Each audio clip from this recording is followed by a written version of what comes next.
Olá pessoal, hoje no curso Informativos em Questões veremos um tema de direito civil, obrigações, seus aspectos iniciais, definição, elementos e fontes. Primeiramente vamos tratar sobre a definição. Obrigação, etimologicamente, vem do termo em latim obligare, que significa ligar, atar, unir. Obrigação, no seu sentido técnico-jurídico, indica o vínculo entre pessoas que se vinculam por meio de seu patrimônio como uma garantia, se vinculam a uma prestação que pode ser positiva ou pode ser negativa. Prestação positiva, de dar ou de fazer. Prestação negativa, de não fazer. Então, conceituando obrigações, nós temos um vínculo jurídico transitório estabelecido entre pessoas que podem ser denominadas credor e devedor, que são partícipes da relação obrigacional, cujo objeto é uma prestação pessoal, positiva ou negativa, garantida pelo seu patrimônio. Esses, então, são os caracteres das obrigações. Primeiro deles, o caráter transitório da obrigação. A obrigação, ela nasce com o objetivo de se extinguir em razão do seu cumprimento. A obrigação, ela não é perpétua, diferente do caso dos direitos reais. A obrigação, ela tem um caráter transitório.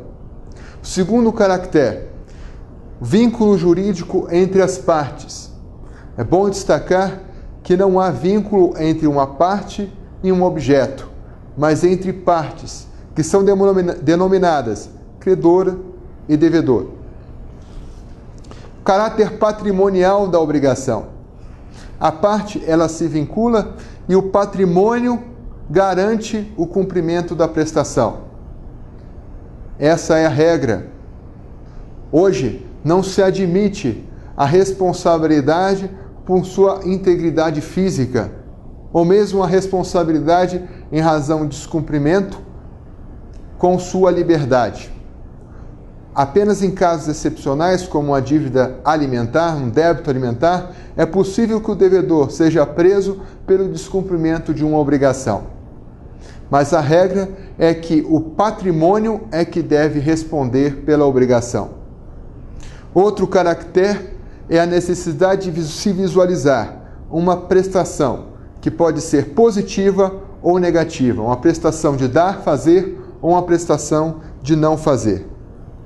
O direito das obrigações disciplina 3 situações. A primeira delas, a relação de intercâmbio entre bens, pessoas, prestação de serviço. Então, o direito das obrigações disciplina as relações negociais. Outra disciplina do direito das obrigações é quanto à responsabilidade civil, considerando a responsabilidade civil como uma manifestação do descumprimento de uma obrigação. Então, a responsabilidade como um dever jurídico sucessivo, decorrente do descumprimento da obrigação. Outra disciplina do direito das obrigações é no caso do aproveitamento de bens e direitos de outras pessoas. No caso em que há a presença do enriquecimento sem causa, ensejando, dando origem à necessidade de devolução, de restituição do direito e bens ao seu titular legítimo. Então, o direito das obrigações disciplina o enriquecimento sem causa, a responsabilidade e as relações negociais. A obrigação, ela possui um aspecto dúplice. É possível se visualizar como elementos da obrigação o débito e a responsabilidade. Muitas provas requerem do candidato o conhecimento desses termos, débito como Schuld e responsabilidade como Haftung. Débito, Schuld ou Debitum. E responsabilidade como Haftung ou obligatio. A presença desses dois elementos, ela é a regra nas obrigações. São elementos essenciais da obrigação. O dever de prestar sob pena de responsabilidade patrimonial. O débito traduz a prestação de ser espontaneamente cumprida pelo devedor a obrigação, em razão de uma relação jurídica material originária. Por exemplo, no caso de um contrato de compra e venda, a necessidade de entrega da coisa e o recebimento do preço, e entrega do preço e recebimento da coisa por parte do credor. Então, esse contrato traduz uma relação jurídica material originária, que deve ser espontaneamente cumprida, ao elemento do débito. Consiste no direito subjetivo do credor a uma prestação. No caso do contrato, a uma prestação de dar a coisa. Bem, mas se houver o descumprimento espontâneo do débito, desse dever de prestar, há o surgimento, a manifestação, na verdade, a manifestação do elemento da responsabilidade. Responsabilidade patrimonial, que o credor pode, em juízo, haver aquele bem que deveria ter sido dado de forma espontânea. E o patrimônio do devedor deverá garantir essa obrigação. Percebam que mesmo nos contratos, mesmo nas obrigações, em que há o cumprimento espontâneo por parte do devedor da prestação, é possível se visualizar o elemento responsabilidade, mas no seu aspecto latente, como um aspecto, um elemento coercitivo, de prevenção para o cumprimento.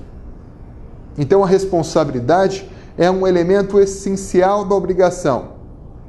Ela se manifesta apenas após o seu cumprimento, após o seu descumprimento. Mas é possível se visualizar uma responsabilidade como um elemento presente desde a gênese, desde a criação da obrigação. O débito traduz a prestação a ser espontaneamente cumprida. Já a responsabilidade patrimonial consiste numa sujeição que recai sobre o patrimônio do devedor, como garantia ao cumprimento da prestação, como garantia ao direito do credor. Se há o cumprimento voluntário da obrigação, ainda assim se verifica a existência do elemento responsabilidade, mas no seu aspecto latente, como um caráter preventivo, um caráter coercitivo, já que o débito e a responsabilidade nascem simultaneamente. Mas no mundo fático, temos dois momentos distintos, já que a responsabilidade se manifesta após somente o descumprimento voluntário da prestação, da obrigação. Mas existem casos excepcionais. Existem obrigações em que não se verifica a responsabilidade, há o débito sem responsabilidade, ou em obrigações em que há responsabilidade sem o débito. Primeiro caso, débito ou dívida sem responsabilidade. Por exemplo, no caso em que uma parte requer uma dívida prescrita. Nós sabemos que a prescrição é causa de extinção da pretensão do titular do direito, não é causa de extinção da obrigação. Aquele credor possui ainda o direito de cobrar a dívida prescrita, mas o devedor pode alegar em sua defesa a prescrição, assim extinguindo a pretensão do credor. Nesses casos, há o débito sem a responsabilidade, há o Schuld sem o Haftung.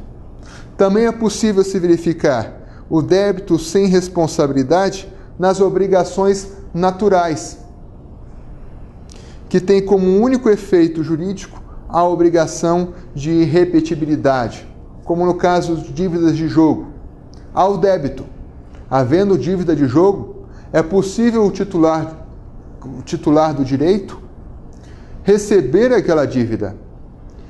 E há a irrepetibilidade, porque existe a dívida. Então, o devedor, uma vez tendo pago a dívida, ele não pode pedir em juízo a sua repetição. Mas, se não houver o pagamento espontâneo da dívida de jogo, como uma obrigação natural, o titular, o credor, ele não pode exigir a pretensão, porque não há a responsabilidade. Mas é também possível se verificar responsabilidade sem dívida. Nos casos, por exemplo, que os manuais sempre tratam, é a dívida, a responsabilidade do fiador.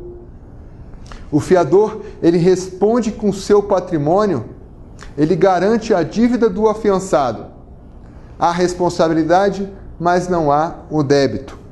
Também é possível se verificar a responsabilidade sem a dívida no caso das sociedades com responsabilidade ilimitada. Nós sabemos que a sociedade é uma pessoa diferente dos seus sócios, é uma pessoa jurídica, distinta da pessoa natural, distinta das pessoas dos seus sócios.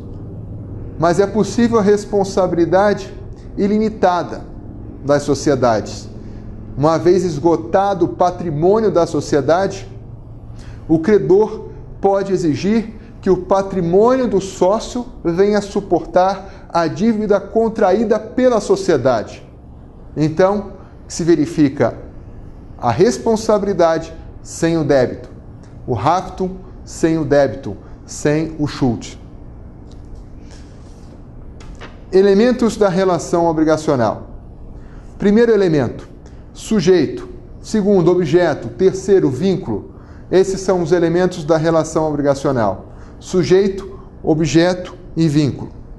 Estão compreendidos na relação dos sujeitos contrapostos, vinculados por um liame que permite a exigibilidade da prestação pactuada.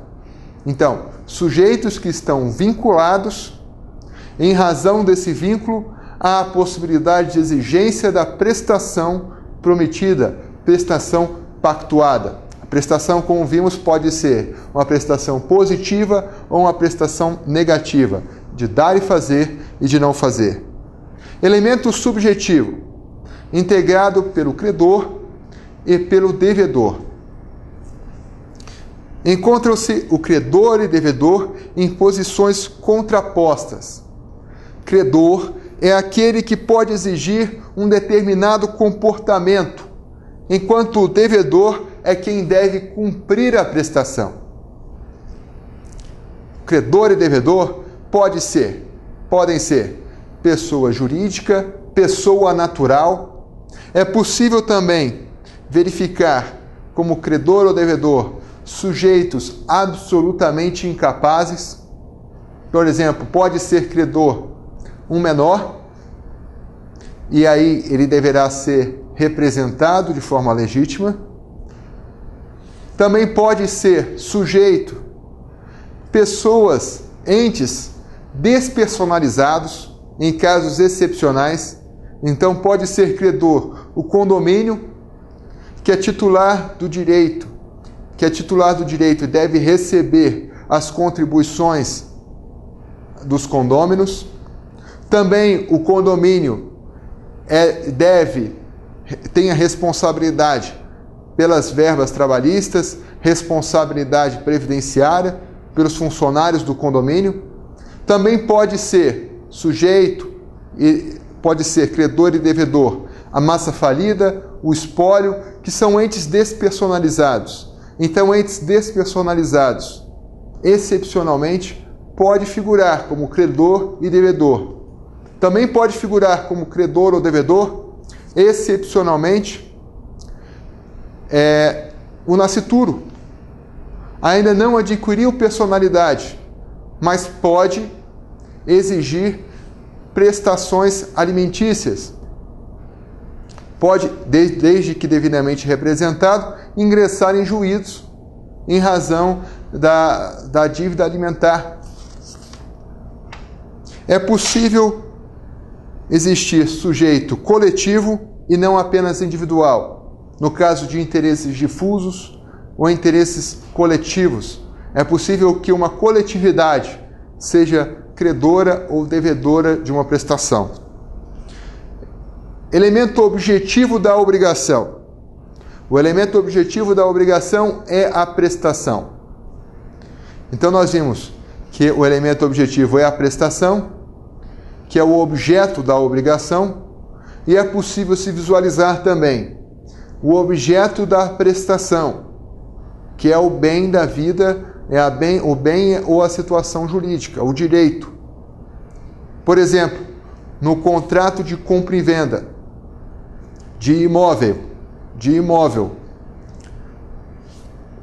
o objeto da obrigação é a prestação de dar, de entregar. Esse é o objeto da obrigação. Mas o objeto da prestação é o bem imóvel, é o apartamento, no contrato de compra e venda de imóvel. O objeto da prestação, o objeto que é a prestação, deve ter sempre um conteúdo econômico ou a conversibilidade patrimonial. Consiste numa conduta humana. A prestação pode ser de dar, fazer ou não fazer. A prestação precisa revestir-se da seguinte categoria. Precisa preencher as seguintes exigências. A prestação precisa ser lícita, possível, determinável e de conteúdo patrimonial. Percebam, é possível que a prestação, no momento da gênese, da criação da obrigação, não seja determinada. Mas é necessário que ela seja determinável. Elemento abstrato, que é o vínculo jurídico entre as partes. É o vínculo estabelecido entre os sujeitos da obrigação. Um elemento da obrigação. Nós vimos que há o elemento objetivo, que é a prestação, o elemento subjetivo, que são os sujeitos, credores e devedores, e o elemento abstrato, que é o vínculo jurídico. É o elo, o liame que une esses dois sujeitos, o credor e o devedor, em posições contrapostas.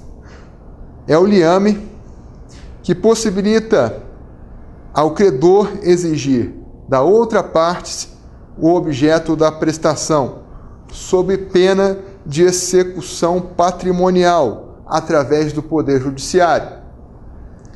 Apenas de forma excepcional é permitida a autotutela. É permitido que a parte venha, por meio de sua manifestação, exigir, sem recorrer ao Poder Judiciário, uma prestação, apenas de forma excepcional. Fontes da obrigação. Os doutrinadores estabelecem 3 fontes das obrigações. O primeiro deles é a vontade humana, o negócio jurídico, o ato negocial, aquele ato em que as partes estabelecem o resultado, o objetivo daquilo que foi pactuado. Há também, pelos doutrinadores, como fonte da obrigação, o ato ilícito, aquele que gera responsabilidade. E, por último, a lei, que é a fonte mediata de toda obrigação, que é a fonte de um dever jurídico. Não é a fonte imediata, porque a fonte imediata é a situação jurídica. Mas a lei, ela busca dar os contornos à obrigação. Mas nós vamos tratar aqui uma análise crítica a respeito dessas fontes estabelecidas pelos doutrinadores. Primeira análise é a seguinte: toda situação jurídica, ela pode ser apta a dar origem a uma obrigação. Por exemplo, no caso de um defeito no freio de um ônibus. que causa lesão àqueles passageiros, em razão de um acidente. É uma situação jurídica, o defeito no freio que causou a lesão, que causa responsabilidade, uma responsabilidade civil por ato lícito. O defeito do freio é um caso fortuito, é um evento que pode ter sido imprevisível, inevitável. Mas em razão da atividade desenvolvida pela empresa que presta esse serviço, a responsabilidade contratual é um fortuito interno, porque é um defeito relacionado com a atividade. Nesses casos, um ato lícito gera a responsabilidade civil. Ora, não apenas o ato ilícito geraria a responsabilidade. Outra análise crítica a respeito dessas considerações é que não apenas a vontade humana é geradora de responsabilidade. Um ato jurídico qualquer, lato sensu, ou uma situação jurídica, pode gerar a obrigação. Em razão dessas considerações, é impossível, de forma sistematizada, organizar as fontes das obrigações. Mas é possível se visualizar a causa da obrigação. Por exemplo, no caso, a causa pode ser negocial, em razão de um negócio jurídico praticado no âmbito da autonomia privada, em que a liberdade do indivíduo perseguir efeitos jurídicos queridos. A responsabilidade civil, que é a causa, que pode ser desencadeada por ato lícito ou por um ato ilícito, gerando a obrigação de indenizar. Ou o enriquecimento sem causa, que tem como causa o aproveitamento de bens e direitos, que geram a obrigação de restituir o acréscimo patrimonial acrescido indevidamente. Então, essas podem ser as causas das obrigações.